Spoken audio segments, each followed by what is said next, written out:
A princesa e o chícharo. Fala o príncipe.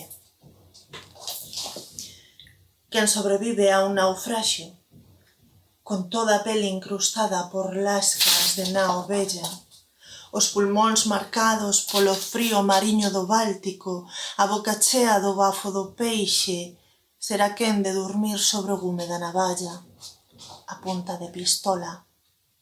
Quen chega a min atravesando a treboada polo embigo, con todo o de océano metido nos chapíns, os ombros espidos e a caluga disposta para o alustro, poderá adoptar postura de perigo. Así que ponte supina por embaixo do meu cetro e derriba dos leitos todos e prepárate para a dor. O chícharo será a excusa perfecta para medir a textura da túa vértebra.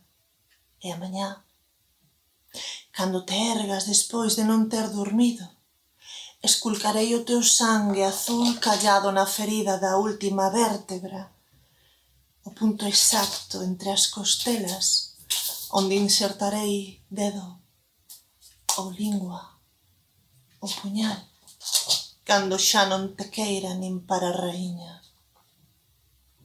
Eu miro de fronte á violencia de xénero, e dende aquí anímovos a participar no desafío poético e a mirar de fronte as violencias exercidas contra as mulleres.